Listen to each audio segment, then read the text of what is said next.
주신 하나님 말씀 같이 보겠습니다. 오늘 우리에게 주시는 하나님의 말씀은 마가복음 7장 24절로 30절의 말씀입니다. 24절부터 30절의 말씀 우리 같이 보겠습니다.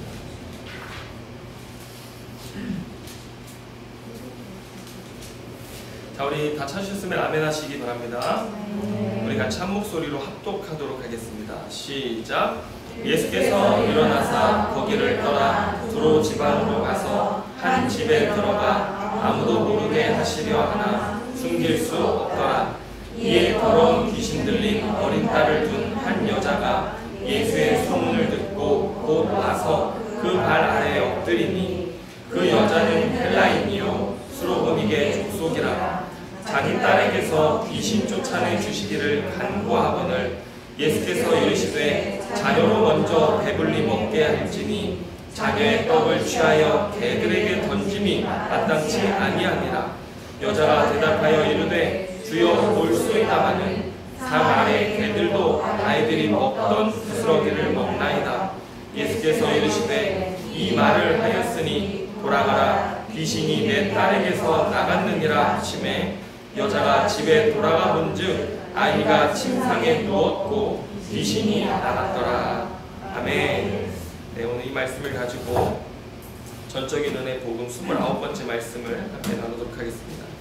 여러분, 오늘 우리가 본문의 말씀을 이해하기 앞서서 이 성경은 본문의 단순한 의미도 있지만 이 본문들을 이렇게 묶어놨지 않습니까? 이야기들을. 이 성경의 구조가 주는 메시지가 있는데 오늘은 우리가 그 구조를 잠시 살피고 말씀을 듣도록 하려고 합니다. 여러분, 지난 시간에 제가 정결법에 대한 장로들의 전통에 맞서서 가르치셨던 예수님의 가르침을 배웠는데요. 예수님이 뭐라고 하셨어요? 참된 정결이란 외적인 정결이 아니라 내적인 정결임을 우리에게 말씀해 주셨습니다. 그런데 이런 정결 논쟁이 있은 뒤에 이어지는 말씀의 문맥들을 살펴보면 여러분, 오늘 우리가 읽은 본문부터 예수님이 어디로 가시냐면 지역을 이방 땅으로 옮기십니다. 이방인들의 땅으로 가셔서 사역을 하시는데 오늘 본문 24절에 보면 예수님의 행선지가 어디예요? 두로 지방이다 라고 하는데 두로 지방은 지중해를 접하고 있는 이방인들의 지역입니다. 그래서 두로 지방으로 가셔가지고 거기에서 이방 여인의 딸을 귀신으로부터 자유케 하시는 장면이 등장하고 또 우리가 다음 주에 볼 31절 말씀부터 보면요, 이제 예수님이 이 지중해 쪽에서 동쪽으로 이동하셔서 갈릴리 이 북동부 쪽에 이 데가볼리 지방, 시돈뿐만 아니라 데가볼리 지방에서 병든 자를 고치시는 이야기가 나옵니다. 그리고 나서 8장에 가보면 8장 1절에서 거기서 주님은 7병이어의 기적을 일으키시는데, 자 보세요.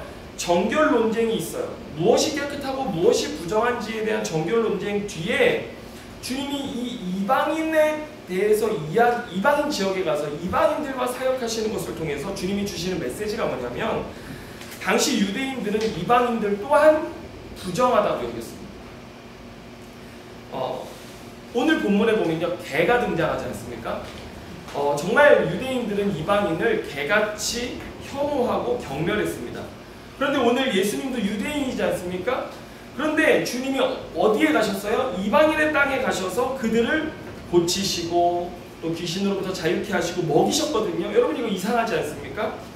예수님은 앞선 정결에 대한 바리새인들과 율법학자들의 구별을 이방인에게까지 끌고 와서 여러분 뭘 얘기하시는 거예요?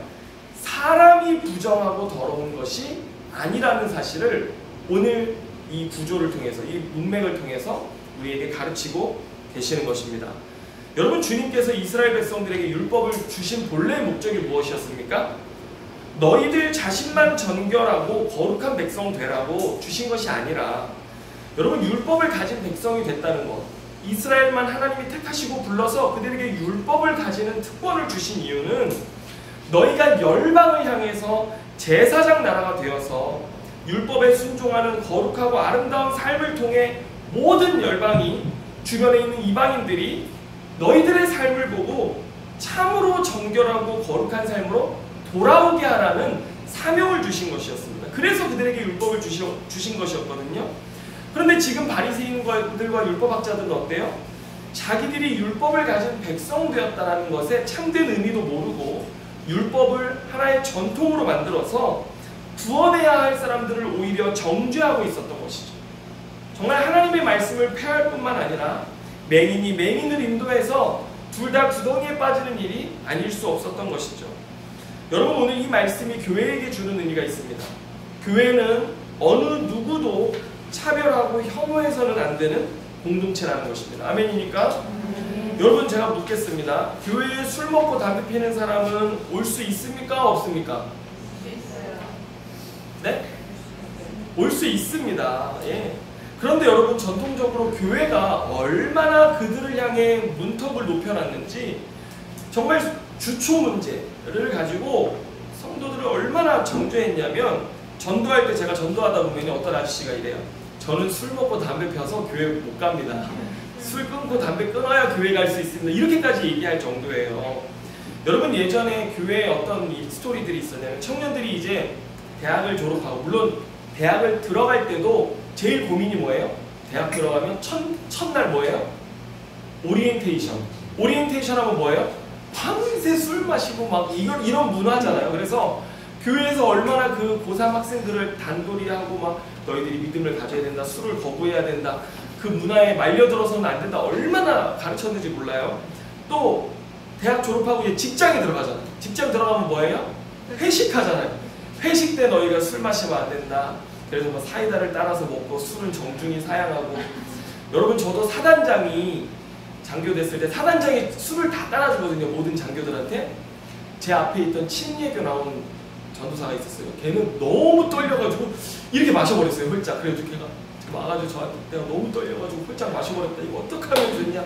뭐 막 그랬던 적이 있었어요. 근데 저는 정중히 거절했다는 거니까. 사단장이 사이다를 따라줘가지고 사이다로 제가 특별 제의를 하고 뭐 그렇게 했는데, 뭐 이런 수많은 간증들이 있어요. 어떻게 세상에 빠지지 않고 술에 빠지지 않고 구별된 삶을 살았는지 수많은 간증들이 있었어요. 그래가지고 여러분, 교회에는요, 흡연자, 그 다음에 술 못 끊는 사람들은요, 뭘 안 줬는 줄 아세요? 임직도 안 줬어요. 안수집사가 되고 장로가 되는 것도 어려웠어요. 여러분, 그런데 놀라운 것은 우리나라 교회의 초기 역사를 보면요, 추수감사절에 뭐 있는 줄 아세요? 온 교회가 막걸리를 만들어가지고 잔치를 벌였어요. 여러분, 그랬던 거 아십니까?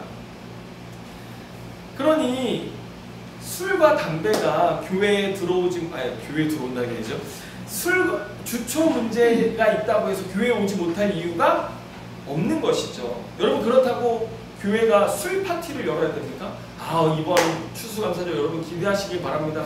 제가 복분자로 담은 아주 맛있는 술을 준비했습니다. 이걸 뭐 수육과 함께 우리 맛있게 추수감사절을 보내고 감사하기를 원합니다. 이런 여러분 할렐루야 아멘하고 뭐 이런 교회가 되길 원하십니까? 실제로 그런 교회가 있어요. 감리교회인데 거기는 이제 조금 진보적 신앙을 갖고 있다 보니까 이런 부분들을 아주 철저히 지켜서 막 청년부 예배 끝나면 이제 청년부 사역자가 이제 청년들하고 가서 술도 한잔하고 뭐 이런 교회들도 있었어요.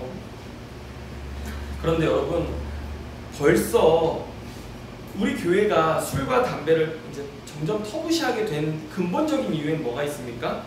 그만큼 교회가 거룩한 삶의 기준을 높였다라는 것입니다.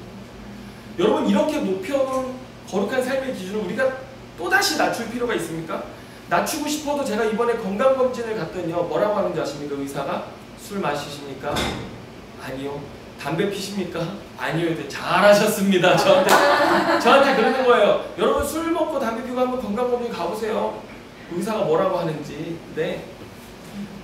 보건소에서 병원에서도 술, 담배 멀리하라고 말하지 않습니까? 그러니 우리 교회가 굳이 글로 돌아갈 필요는 없는 것이고, 여러분, 건강에 해롭기 때문에 마시지 않고 먹지 않는 것 뿐입니다. 아멘입니까? 아멘. 그렇다고 세상에서 우리가 술 마시는 사람들을 거부하고 또 그들과 여전히 나뉘어져야 하겠습니까?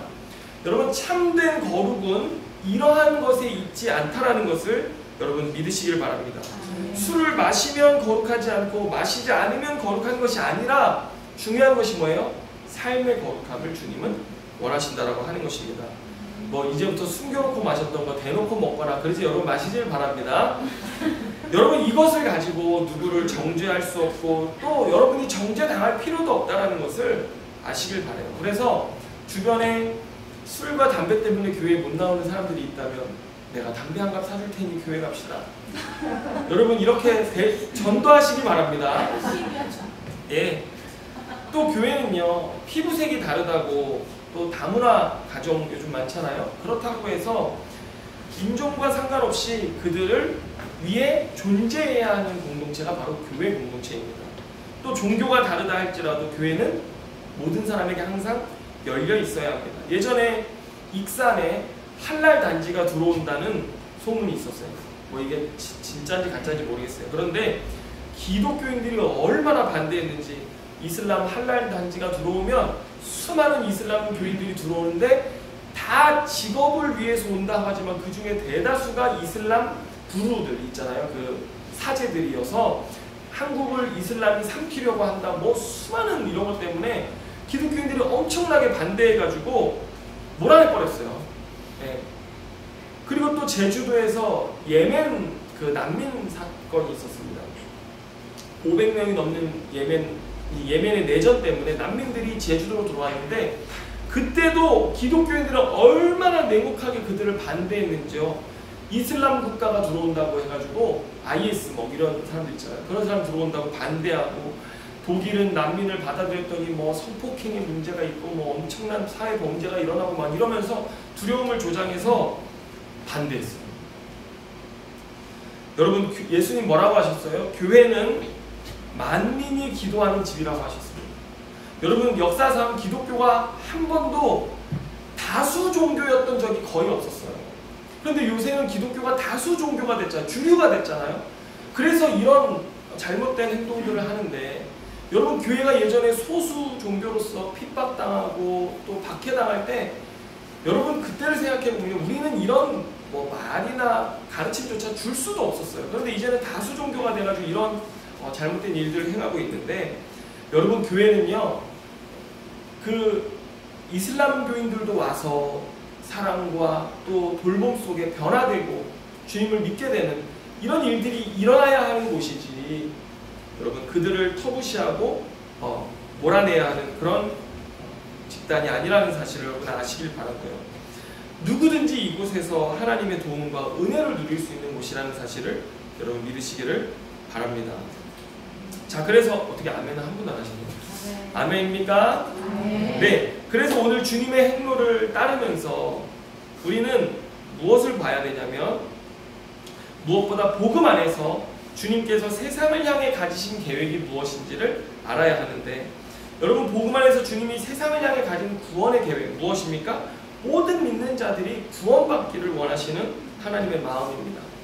그래서 로마서 1장 16절은 이렇게 말씀합니다. 내가 복음을 부끄러워하지 아니하노니 이 복음은 모든 믿는 자에게 구원을 주시는 하나님의 능력이 됨이라. 먼저는 유대인에게요 그리고 헬라인에게로다.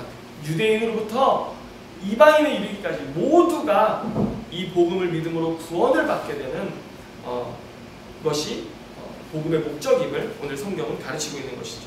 여러분 여기 로마서 1장 16절에 보면 먼저는 유대인에게요 그리고 헬라인에게로다 이렇게 말씀하지 않습니까? 근데 이것이 오늘 우리가 오늘 본문을 이해하는데 굉장히 중요합니다. 여러분 복음의 이 흘러가는 방식은 먼저는 유대인이고 그리고 나서 헬라인에게로입니다. 이게 구조화되어져 있어요. 주님께서는 타락한 세상을 구원하시기 위해서 먼저 유대인들을 택하시고 부르셨습니다. 그래서 그들을 제사장 나라가 되게 하셨다고 말씀드렸습니다. 이스라엘이 먼저 하나님의 은혜를 경험하고 그리고 이스라엘을 통해서 그 복음의 은혜, 구원의 은혜가 이방인들에게 나중에 흘러가게 되는 구조였다라고 하는 것이죠. 여러분 이해되십니까? 자, 오늘 주님은 죄악으로 하나님을 떠난 온 세상을 구원하기 위해 넘치는 은혜를 주시는데 그 은혜가 먼저 유대인에게 그리고 헬라인에게까지 온 열방을 향해 넘쳐 흐르는데 여러분 오늘 이 말씀을 통해서 오늘 우리에게도 그 은혜가 찾아오고 있다는 사실을 믿으시기를 바랍니다.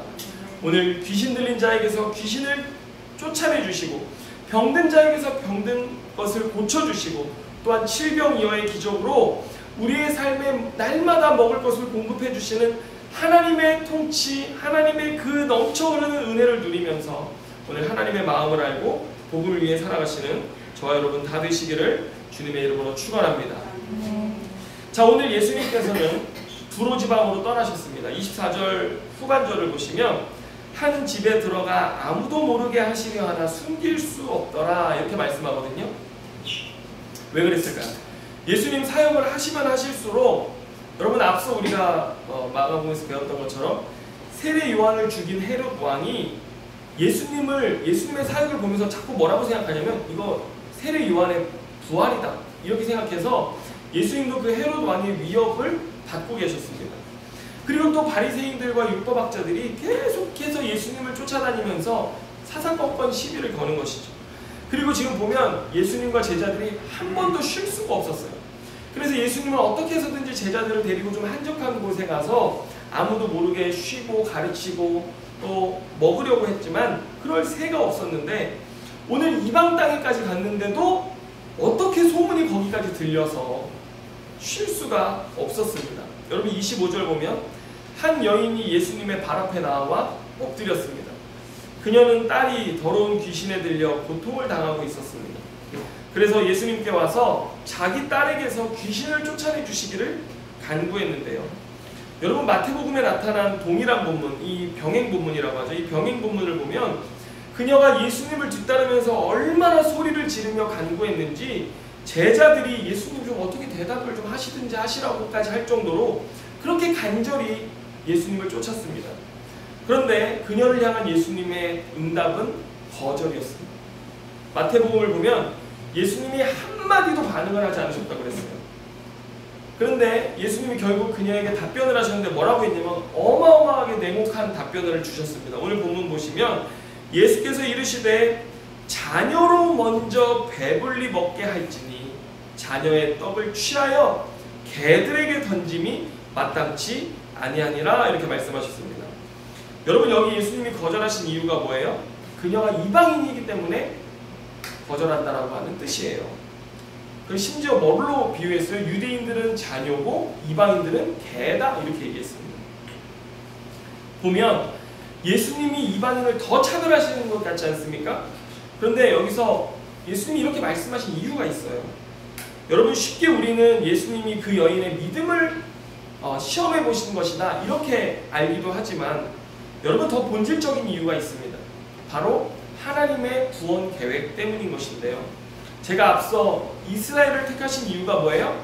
제사장 나라 삼으시려는 목적 때문입니다. 그래서 이들이 이스라엘이 먼저 하나님의 구원의 은혜를 알고 그들이 순종함으로 하나님의 은혜의 통로가 되는 것이 이 구원의 방식인데 구약의 역사를 보면 제사장이 되어져야 했던 이스라엘 백성들이 타락해버린 것입니다.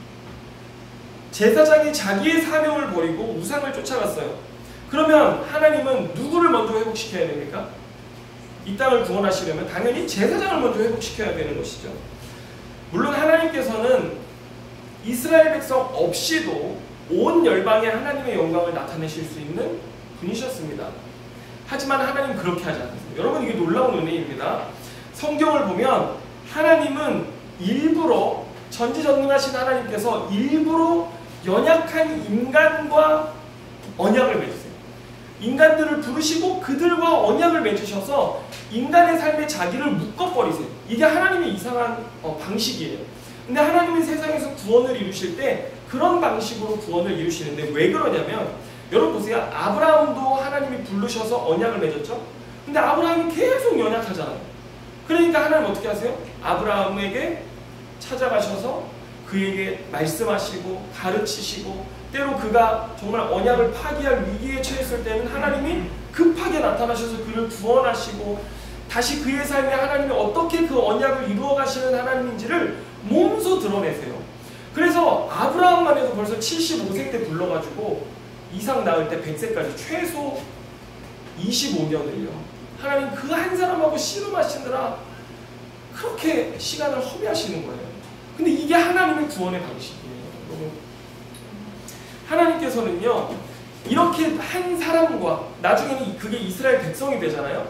이스라엘 백성들과 이렇게 끊임없이 언약 안에서 관계하시는 것을 통해서 여러분 뭘 보여주시는지 아세요? 하나님이 어떤 하나님이신지를 그들의 삶을 통해 온 열방 가운데 드러내시는 것입니다. 아멘입니까? 여러분, 오늘 하나님께서는요, 저와 여러분의 삶을 끈질기게 붙잡으십니다. 놓지 않으세요. 하나님 놓으신 것 같죠? 안 놓습니다. 하나님 들었다가 내렸다가 또 내버려 두시는 것 같지만, 또 하나님 어떨 때는 엄하게 우리의 삶에 만나 주셨다가, 또 어떨 때는 하나님 복 주셨다가 응답해 주셨다가, 또 어떨 때 침묵하셨다가, 하나님 우리의 삶에 또 위기의 순간에 급하게 하나님 우리를 보호하셨다가, 하나님 우리를 계속 관계하십니다. 그러면서 하나님 뭘 가르치세요? 나는 신실하게 너와 함께하고 있고 너의 삶을 통해 나의 뜻을 이루어가고 있고 내가 너를 통해서 이 하나님 나라를 이루어갈 거야 라고 하는 것을 우리로 하여금 알게 하심으로써 이제 우리가 어떻게 돼요? 그 언약에 합당한 하나님의 사람으로 믿음 안에 자라가고 서게 만드시는 것입니다. 아멘입니까? 여러분, 하나님 여러분 놓지 않으시고 붙드시고 오늘도 사랑으로 또 때로 채찍으로 여러분의 삶을 인도하심을 믿으시고요. 여러분 그 신실하신 주님 바라보시기를 바랍니다. 그러니 오늘 예수님께서 이 땅에 오신 1차적인 목적은 뭐예요? 다름 아닌 메시아로서 그리스도로서 제사장 나라인 이스라엘 백성들을 회복하는 것이 예수님의 첫 번째 사역이었고 이게 하나님의 구원 사역의 순서였기 때문에 예수님이 그 하나님의 순서를 어기고 이방인들에게 갑자기 사역할 수 있습니까? 없습니까? 없는 것이죠. 그래서 이거는 차별이 아니라 하나님의 구원 때문이라는 사실을 우리가 이해해야 하고, 여러분 그 당시에 성경을 기록한 모든 저자들은요, 먼저는 유대인이요 그 다음에는 헬라인이다 라는 구조를 명확하게 알고 있었습니다. 왜냐하면 이것이 구약이 가리키는 하나님의 구원의 역사였기 때문인 것이죠. 자, 그런데 여러분 신약은 또한 우리에게 뭘 가르치는지 아십니까?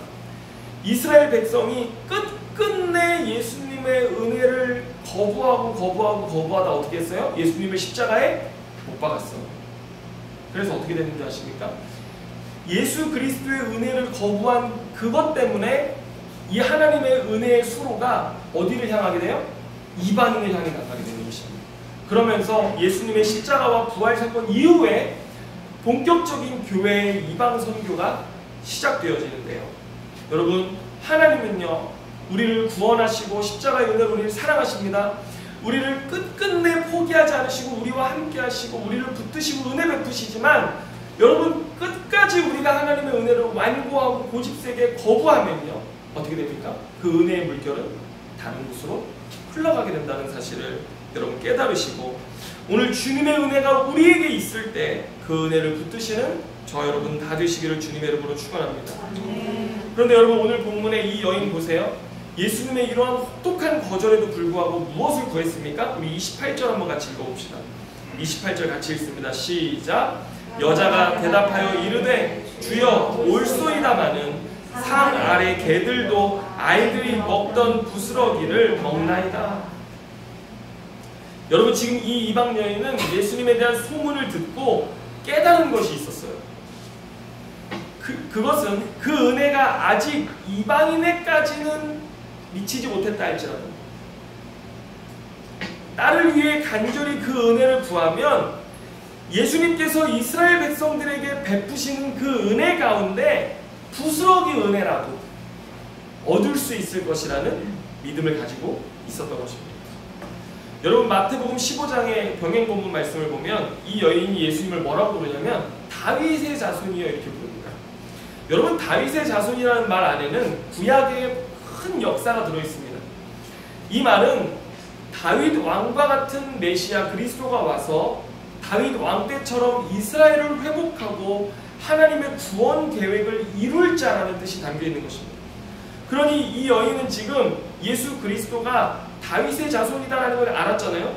그러면은 예수님의 구원 사역이 이스라엘뿐만 아니라 이스라엘을 회복하고 온 열방을 회복할 것이라는 그 말씀을 알았던 것이죠. 그래서 다윗의 자손 예수여라고 불렀던 것입니다. 그래서 주님이 그 큰 은혜를 지금은 이스라엘에게 베풀고 계실지라도 그 은혜는 곧 이스라엘을 통해 이방인까지 흘러들어올 은혜이니 오늘 그 예수님께 나아가서 메시아이신 그리스도이신 주님께 나아가서 그 은혜를 구할 때 자기도 그 넘치는 은혜의 일부를 먼저 받을 수 있을 거라는 믿음을 가졌다는 것입니다. 그리고 그것이 옳았습니다. 그녀의 믿음은 앞으로 이방인들이 누릴 은혜를 앞당겨 누리게 되는 기적을 일으켰는데요.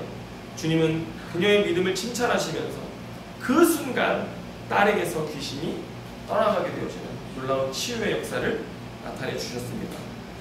여러분, 오늘 주님의 은혜는 이스라엘뿐만 아니라 이방인에게까지 예수 그리스도를 통해서 온 세상에 넘치고 있습니다. 그래서 이방인의 사도였던 바울은 로마서 5장 15절에서 그 은혜를 이렇게 말씀했습니다. 제가 읽어드리겠습니다. 그러나 이 은사는 선물입니다. 이 은사는 그 범죄와 같지 아니하니, 아담의 범죄예요. 곧 한 사람의 범죄를 인하여 많은 사람이 죽었은즉 더욱 하나님의 은혜와 또한 한 사람 예수 그리스도의 은혜로 말미암은 선물은 많은 사람에게 넘쳤느니라, 이렇게 말씀하고 있습니다. 여러분, 우리가 알아야 될 분명한 진리 한 가지는 이것입니다. 예수 그리스도로 말미암아 이제 그 은혜의 선물이 저와 여러분의 삶에 넘쳐나고 있다는 것입니다. 그냥 졸졸졸 흐르는 것이 아니라 온 세상 가운데 예수 그리스도를 통해서 넘쳐나고 있다는 것입니다. 여러분, 우리의 삶에 귀신 들린 것들이 있습니까? 그 넘쳐나는 은혜로 인해서 자유케 되어질 것입니다. 우리 가운데 병든 것들이 있습니까? 그 넘쳐나는 은혜로 말미암아 치유될 것입니다. 여러분의 삶에 칠병이어의 기적과 같이 정말 하나님의 공급이 필요한 순간이 있습니까? 하나님이 넘치는 은혜로 채워주실 것입니다. 여러분, 이것이 예수 그리스도 안에서 죄와 사망을 이기고 우리에게 흘러넘쳐 들어오는 하나님의 은혜인 것인데, 여러분, 우리를 살리는 은혜, 우리를 회복하는 그 은혜를 거부하지 마시고 오늘 주님께 간절히 구하시길 바랍니다. 그럼으로써 그런 은혜를 다 받아 누리는 저와 여러분 되시기를 주님의 이름으로 축원합니다. 기도하겠습니다. 하나님 아버지, 감사합니다. 오늘 예수 그리스도를 통해서 먼저는 유대인에게요, 그리고 헬라인에게까지, 오늘 우리에게까지 그 은혜가 넘침으로 인하여 주 앞에 감사드립니다. 그 생명의 은혜가 아니고서는 하나님, 우리가 살 수 없을 자들이었는데 그 은혜로 말미암아 우리가 생명을 얻고 하나님을 아바 아버지라 부르는 이 놀라운 은혜 가운데 살게 하시니 감사합니다. 오늘 우리가 깨닫게 하셔서 그 넘치는 은혜가 우리에게 있기에, 그 신실하신 하나님의 사랑이 우리 가운데 있기에 하나님, 우리가 그 은혜를 누리며 찬양하며 또 그 은혜의 증거자 되어져서 오늘 우리의 삶을 통해서 정말 그 생수의 강이 흘러넘치는 역사가 나타나도록, 또 우리 교회를 통해서 이 복음의 사명이 감당되어지는 역사가 나타나도록 주님 일하여 주옵소서. 우리에게 믿음을 허락하여 주옵소서. 그동안 주님께 감사드리며 예수님의 이름으로 기도드립니다.